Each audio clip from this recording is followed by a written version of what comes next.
कभी कभी एक छोटी सी गलतफहमी प्यार की नींव को हिलाकर रख देती है। लेकिन अगर प्यार सच्चा हो तो जिंदगी उसे एक मौका जरूर देती है। यह कहानी है तो ऐसे दिलों की जो बचपन से एक दूसरे के साथ बड़े हुए, जिन्हें देखकर हर किसी को यकीन था कि एक दिन उनका रिश्ता अपनी मंजिल जरूर पा लेगा। लेकिन एक दिन अचानक ऐसा क्या हुआ कि दोनों के बीच एक दीवार खड़ी हो गई, और जिसने दो सच्चे प्यार करने वालों को एक दूसरे से दूर कर दिया।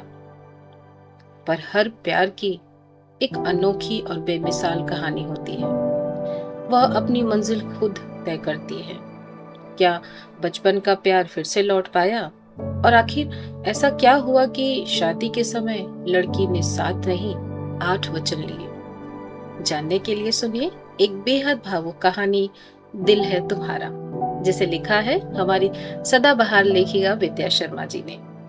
पर आप लोग कमेंट करके यह जरूर बताइए कि यह कहानी आपको कैसी लगी, और आगे आप किस तरह की कहानी सुनना पसंद करते हैं वो भी आप मुझे जरूर बताएं, जिससे कि आगे मैं आपकी पसंद की कहानियां ला सकूं। तो आइए आपको इस कहानी के साथ बनारस ले चलती हूँ, जो जाने ही कितनी प्रेम कहानियों का गवाह रहा है।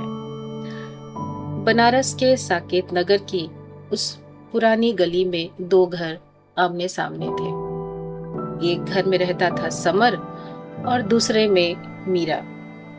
दोनों की उम्र में बस कुछ महीनों का ही फर्क था। जब से होश संभाला था तब से दोनों एक दूसरे के साथ ही रहते थे।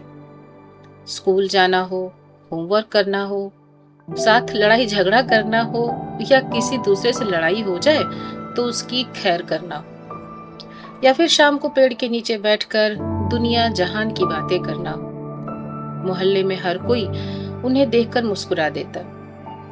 जिस तरह बनारस में महादेव के जयकारे गूंजते हैं, उसी तरह साकेत नगर में इन दोनों की हुड़दंग गूंजती थी। अक्सर मीरा की माँ हंसते हुए कहती, भगवान ने तो मेरी मीरा की जोड़ी पहले ही बनाकर भेज दी है, कितने सुंदर लगते हैं ना दोनों।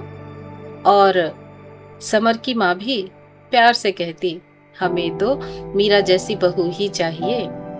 बड़ों की बातों से अनजान इन बातों को सुनकर जहाँ मीरा हंसकर चली जाती, वहीं समर कहता, ठीक है माँ, इसी को बना लेना अपनी बहुरिया, पर कुछ नहीं आता इस बंदरिया को।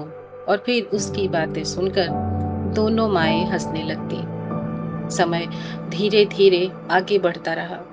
बचपन किशोरावस्था में बदल गई। किसी को पता ही नहीं चला कि कब समर और मीरा के बीच की दोस्ती मोहब्बत में बदल गई। लेकिन यह मोहब्बत बहुत मासूम थी। न उसमें कोई दिखावा था, न कोई वादा, बस एक भरोसा था कि एक दिन दोनों की ये पाकीज़ा मोहब्बत शादी में जरूर बदल जाएगी। कुछ ही सालों में समर के पिता का कारोबार तेजी से बढ़ने लगा। जो परिवार पहले साधारण था, अब शहर के बड़े लोगों में गिना जाने लगा। घर बड़ा हो गया, रहने का तरीका बदल गया, लेकिन धीरे धीरे साथ में बदली उनकी सोच भी।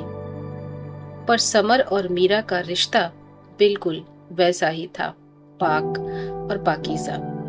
वो दोनों अब भी लड़ते थे, पर एक दूसरे के लिए बेहिसाब परवाह भी करते थे। दोनों अपने आने वाली जिंदगी के सपने सजाते। उन सपनों में मीरा समर की पत्नी होती, उनका प्यार मुकम्मल होता और लोग उनके प्यार की मिसालें देते। पर यह तो सिर्फ कोरी कल्पना थी। असल जिंदगी में तो कुछ और ही होने वाला था, क्योंकि समर के पिता हैसियत और रुतबा बड़ा हो गया है, और उसके मुकाबले में मीरा के पिता उनके कहीं करीब भी नहीं दिखते। कुछ तो लोगों ने भी उनके कान भरने शुरू कर दिए कि अब उन्हें अपने बराबर के लोगों में उठना बैठना चाहिए और अपने बराबर के लोगों से ही रिश्ता जोड़ना चाहिए। इसलिए उनके मन में कहीं ना कहीं यह बात घर कर गई थी कि मीरा अब उनके रईस खानदान की बहू बनने लायक नहीं है। एक दिन मीरा के पिता ने सोचा कि दोनों बच्चे बड़े हो गए हैं, तो क्यों ना इनका रिश्ता पक्का कर दिया जाए। बचपन की बात और थी, पर अब दोनों जवान हो गए हैं। उनका इस तरह साथ घूमना फिरना लोगों को बातें बनाने का मौका देगा। और इसी सिलसिले में वो समर के घर गए। लेकिन उस दिन जो हुआ उसने सब कुछ बदल दिया। समर के पिता ने बड़े ठंडे और कठोर स्वर में कहा, हम अपने बेटे की शादी अब इस घर में नहीं करेंगे। मीरा के पिता ने हैरानी से पूछा, लेकिन भाई साहब, बचपन से तो यही बात चल रही थी। दोनों इसी सपने के साथ बड़े हुए हैं। हैसियत और पैसे की बात तो कभी हुई ही नहीं। और हमारी मीरा, वो तो हर लिहाज से आपकी बहू बनने के ही लायक है। समर के पिता ने व्यंग से कहा, वो तब की बात थी। अब हमारे रिश्ते बड़े घरों में होते हैं। अब आप हमारे रिश्तेदार बनने लायक नहीं। इतना कहकर उन्होंने कुछ ऐसी चुभती बातें कह दी जिससे मीरा के पिता के मन को गहरी चोट लगी। टूटे हुए दिल के साथ वह घर लौट आए और फैसला किया कि चाहे कुछ भी हो जाए, अब मीरा की शादी समर के साथ कभी नहीं करेंगे। लेकिन कहानी यहीं खत्म नहीं हुई। समर के पिता को पता था कि अगर समर को यह बात पता चली कि उनकी वजह से मीरा के पिताजी को बेइज्जती उठानी पड़ी है, तो वो उससे नाराज हो जाएगा। इसलिए उन्होंने एक चाल चलते हुए पहले से कहानी गढ़ी। पहले से ही समर को फोन करके कह दिया कि आज मीरा के पिता आए थे। बेटा, मैं घर पर नहीं था, उन्हें थोड़ा इंतजार करना पड़ा। इसी बात पर वो भड़क गए कि हम उनकी तौहीन कर रहे हैं। और वह बड़ी अजीब तरह की बातें कर रहे थे। उन्होंने हमारे खानदान की भी बेइज्जती की। इस पर मुझे भी गुस्सा आ गया और 2-4 बातें मैंने भी कह दी। अब बेटा, मैं भी अपने परिवार की बेइज्जती कैसे बर्दाश्त करता। लेकिन मुझे अपनी गलती का एहसास हुआ और जब मैंने उनसे माफी मांगी और तुम्हारे और मीरा के रिश्ते की बात की, तो उन्होंने रिश्ता ठुकरा दिया और कहा कि मैं ऐसे गिरे हुए खानदान में अपनी बेटी की शादी नहीं करूंगा। मैंने उन्हें बहुत रोकने की कोशिश की बेटा, पर वो चले गए। अब तुम ही बताओ कि मैं क्या करूं। तुम कहो तो मैं तुम्हारे साथ चलकर उनसे माफी भी मांग लूंगा। समर यह सुनकर अंदर से बेहद आहत हुआ। उसे लगा कि मीरा के पापा ने उसके पापा और उसके परिवार का अपमान किया है। वह तुरंत मीरा के घर की ओर चल पड़ा। दूसरी ओर जब मीरा को उसके पिता ने सारी बात बताई, तो वह भी बेहद नाराज हुई। उसने कहा कि जहां मेरे पिता का सम्मान नहीं, वहां मैं भी शादी नहीं करना चाहती। आपने अच्छा किया पिताजी, जो समर और उसके पापा को आपने मना कर दिया। समर को और उसके पापा को आकर आपसे माफी मांगनी होगी, तभी मैं उनसे मिलूंगी, वरना आज से सारे रिश्ते खत्म।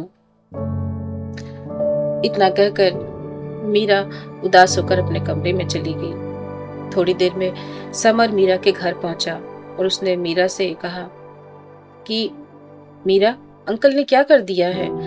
उन्हें मेरे पापा से ऐसे बात नहीं करनी चाहिए थी। मीरा भी गुस्से में थी। उसने कहा, जो तुम्हारे पापा ने किया है ना, क्या वो उन्हें करना चाहिए था? इस तरह मेरे पापा की बेइज्जती करके उन्हें क्या लगता है कि वो बड़े महान बन गए हैं? समर को कुछ समझ में नहीं आया। उसने कहा कि बेइज्जती तो मेरे पापा की हुई है। अगर हमारे पास दौलत है, शोहरत है, तो इसमें हमारा क्या कसूर है? और अगर हमारे पास तुम्हारे जितनी दौलत शोहरत नहीं है, तो क्या तुम हमारी बेइज्जती करोगे? मीरा तिलमिला गई। मैं तुम्हें क्या समझती थी और तुम क्या निकले समर। अच्छा होता कि तुम अंकल को समझाते, लेकिन बजाय इसके तुम मुझसे ही बहस कर रहे हो। मीरा ने साफ कर दिया कि जब तक समर और उसके पिताजी मीरा के पिताजी से माफी नहीं मांगेंगे, वह समर से बात भी नहीं करेगी। अब समर को गुस्सा आ गया। उसे समझ में नहीं आ रहा था कि उसके पापा क्यों माफी मांगे, और गुस्से में उसने कहा कि ऐसा कभी नहीं होगा। माफी तो तुम्हें और तुम्हारे पापा को ही मांगनी होगी। दोनों में काफी देर तक बहस होती रही, मगर दोनों में से कोई भी समझने को तैयार नहीं था और ना ही झुकने को। बस यहीं से दोनों के बीच गलतफहमी की एक दीवार खड़ी हो गई और और दोनों एक दूसरे से दूर हो गए। दोनों उदास थे, बेचैन थे, पर जिद्दी भी थे। दोनों की ही भूख प्यास उड़ गई थी। दोनों ही एक दूसरे को छुप छुप कर देखते, लेकिन सामना होने पर ऐसे देखते जैसे पुराने दुश्मन हो। इसी बीच मीरा के पिताजी ने फैसला कर लिया था कि वो जल्द से जल्द मीरा की शादी कहीं और कर देंगे। इधर समर के रवैये के कारण मीरा भी बहुत दुखी थी और इसी दुख और गुस्से में उसने भी शादी के लिए हाँ कर दी। बहुत जल्द उन्होंने मीरा का रिश्ता एक अच्छे घराने में तय कर दिया था। यह सुनते ही समर का दिल टूट गया, पर जिद और गुस्से के कारण वह मीरा से बात नहीं कर पाया। समर के पापा वो तो बड़े खुश थे, पर कोई और भी था जिसे उन दोनों की यह गलतफहमी और दूरियां बर्दाश्त नहीं हो रही थी। समर के घर में एक बुजुर्ग महिला सालों से काम करती थी। सब उन्हें प्यार से दाइमा कहते थे। उन्होंने बचपन से समर और मीरा को साथ खेलते देखा था। साथ ही उस दिन समर और मीरा के पिता के बीच जो कुछ भी हुआ था उसे भी उन्होंने देखा था। समर और मीरा की हालत उनसे देखी नहीं जा रही थी। जब उन्हें पता चला कि मीरा की शादी कहीं और हो रही है और इन सब के लिए समर के पापा जिम्मेदार हैं, तो उनसे नहीं रहा गया। एक दिन वह चुपचाप समर के पास आई। उन्होंने समर को समझाते हुए कहा, बेटा, तुम जो सोच रहे हो वो सच नहीं है। समर ने हैरानी से पूछा, क्या मतलब? तब दाई माँ ने उस दिन की पूरी घटना उसे बता दी। कैसे समर के पिता ने मीरा के पिता की बेइज्जती की थी। यह सब सुनकर समर के पैरों तले मानो जमीन ही खिसक गई। उसने दुखी होकर कहा, दाई माँ, आपने मुझे पहले क्यों नहीं बताया ये सब? दाई माँ बोली, बेटा, है तो हम नौकर ही ना, और फिर तुम्हारे पिता का गुस्सा मैं जानती हूँ। उन्होंने मुझे तुमसे कुछ भी कहने को सख्त हिदायत दी थी, लेकिन तुम दोनों की हालत देखकर मुझसे रहा नहीं गया। और अब तो मीरा बिटिया की शादी भी कहीं और हो रही है। भगवान के लिए बेटा, इस अनर्थ को होने से रोक लो। यह बात हम सब जानते हैं कि तुम दोनों अलग अलग नहीं रह पाओगे। उस दिन पहली बार समर ने अपने पिता से सवाल किया था, पापा, आपने जो किया वो क्यों किया? समर के पिता कुछ देर तक चुप रहे। कमरे में एक घोर सन्नाटा छा गया। फिर समर के पापा ने धीरे धीरे सारा सच कबूल लिया। समर का दिल टूट गया। उसने कहा, आपने सिर्फ उनका नहीं, मेरा भी अपमान किया है पापा। यह सब करने से पहले आपको एक बार भी मेरा ख्याल नहीं आया कि मुझ पर क्या बीतेगी? मैं कैसे रहूंगा मीरा के बिना? क्या मेरी खुशी आपके लिए कोई मायने नहीं रखती है? आप अच्छी तरह से जानते हैं कि मीरा मेरी दुनिया है, मेरी खुशी है, मेरा सब कुछ है मेरी मीरा। क्या आपको इस बात का जरा भी एहसास नहीं था? मीरा को तो मैं मना लूंगा पापा, लेकिन मैं शायद कभी आपको माफ न कर पाऊं। यह कहकर वह तुरंत ही मीरा के घर पहुंचा।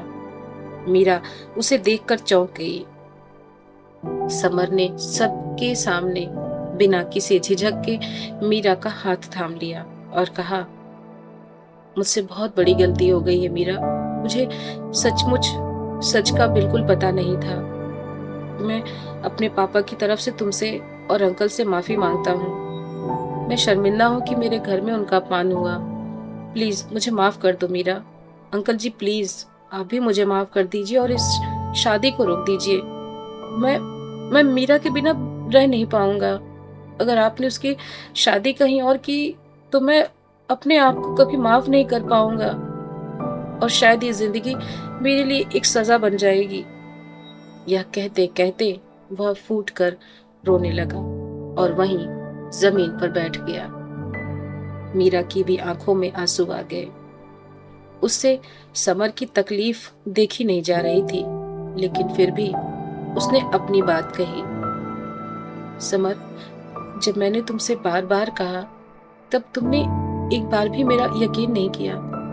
तुमने एक बार भी सच जानने की कोशिश नहीं की। तुम कम से कम एक बार अंकल से पूछते तो सही। समर, रिश्ता भरोसे से चलता है। तुमने तो हमारे रिश्ते के भरोसे को ही मार दिया। हाँ, मैं आज भी तुमसे प्यार करती हूँ। किसी और के साथ रहना शायद आसान नहीं होगा, पर मेरा दिल और भरोसा दोनों टूट चुका है समर। इतनी जल्दी और एक माफी से यह जख्म भरने वाला नहीं। प्लीज मुझे थोड़ा वक्त दो। समर चुपचाप मीरा को सुनता रहा। उसके पास कोई जवाब नहीं था, पर एक बात तो उसे समझ में आ गई थी कि मीरा भले ही उससे नाराज हो, पर वह आज भी उससे उतना ही प्यार करती है जितना पहले करती थी। और इसी एक यकीन के बल पर उसने खुद से एक वायदा किया कि बहुत जल्दी ही वह मीरा का भरोसा वापस पाएगा। दिन बीतते गए। समर बार बार मीरा को मनाने की कोशिश करता रहा, कभी चिट्ठी लिखकर, कभी मिलने की कोशिश करके, लेकिन मीरा का दिल पसीजा नहीं। धीरे धीरे समर की हालत खराब होने लगी। वह पहले जैसा खुश मिजाज नहीं रहा। अब वह हमेशा गुमसुम बैठा रहता, ठीक से खाना भी नहीं खाता। हर समय वह बीमार सा रहता। उसकी ऐसी हालत देखकर उसके पापा को भी बहुत बुरा लग रहा था और उन्हें पछतावा भी हो रहा था कि उनकी जिद और घमंड की वजह से आज उनके बेटे की यह हालत है। उन्हें एहसास होने लगा कि उनकी असली दौलत तो उनके बच्चे की खुशी है। यह सब देखकर मीरा के पिताजी को भी बहुत दुख हुआ था। एक दिन उन्होंने मीरा को बुलाया और कहा, बेटा, मेरी बेइज्जती समर ने नहीं की थी, उसके पिता ने की थी, और आज वही लड़का तुम्हारे सामने माफी मांग रहा है। अगर तुम्हारा दिल कहे तो उसे एक मौका दे दो। मैं उसे अच्छी तरह जानता हूँ, और तुम्हें भी। तुम दोनों अलग रह कर के कभी खुश नहीं रह पाओगे, और तुम दोनों खुश नहीं रहोगे तो मैं कैसे खुश रहूंगा। पिता की बात सुनकर मीरा की आंखों में आंसू आ गए। उसने अपने पापा से कहा कि आप सच कह रहे हैं पापा, मैं समर से बात करूं, लेकिन आपने मेरे लिए जो रिश्ता तय किया है उनको क्या जवाब देंगे। मीरा के पापा हंसे और बोले, कौन सा लड़का, वह सब तो तुम्हारे प्यार की परीक्षा थी। मीरा को कुछ समझ में नहीं आया, पर मीरा के पापा मुस्कुराकर बोले, जब कुछ जोड़ना होता है तो सुई चुभोनी ही पड़ती है। बस समझ लो, यह रिश्ता वही सुई था जिसने तुम दोनों के फटे रिश्ते को फिर से टांक दिया है। उसी समय समर के पिता खुद मीरा के घर आए। उन्होंने मीरा के पिता के सामने हाथ जोड़कर कहा, मुझसे बहुत बड़ी गलती हो गई है, मुझे माफ कर दीजिए भाई साहब। उनकी आवाज में सचमुच एक पछतावा था। यह देखकर मीरा के पिता ने भी उन्हें माफ कर दिया, और फिर दोनों परिवारों ने मिलकर समर और मीरा की शादी का फैसला किया। जल्दी ही शादी का दिन भी आ गया। दोनों घरों में हंसी खुशी का माहौल था। मंडप में अग्नि के सामने समर और मीरा 7 फेरे ले रहे थे। 7वां फेरा पूरा होते ही मीरा ने धीरे से कहा, मुझे एक और वचन चाहिए समर। सब लोग चौंक गए। मीरा ने समर की ओर देखकर कहा, समर, 8वां वचन ये होगा कि तुम कभी बिना पूरी बात जाने मुझ पर शक नहीं करोगे, और मेरे परिवार की इज्जत का उतना ही ख्याल रखोगे जितना तुम्हारे खुद के परिवार का, और उनका पूरा सम्मान करोगे। समर ने बिना एक पल सोचे कहा, मैं तुम्हें वचन देता हूँ मीरा। अग्नि के सामने दिया गया यह 8वां वचन उनके रिश्ते की सबसे मजबूत डोर बन गया। उस दिन से उनकी कहानी सिर्फ बचपन की मोहब्बत नहीं रही, वह बन गई समझ, विश्वास और भरोसे की मोहब्बत की कहानी। तो दोस्तों, ये थी आज की कहानी, दिल है तुम्हारा। उम्मीद करती हूँ आपको यह कहानी जरूर पसंद आई होगी। तो मिलते हैं फिर अगली कहानी में। तब तक के लिए आप सबको मेरा प्यार भरा नमस्कार।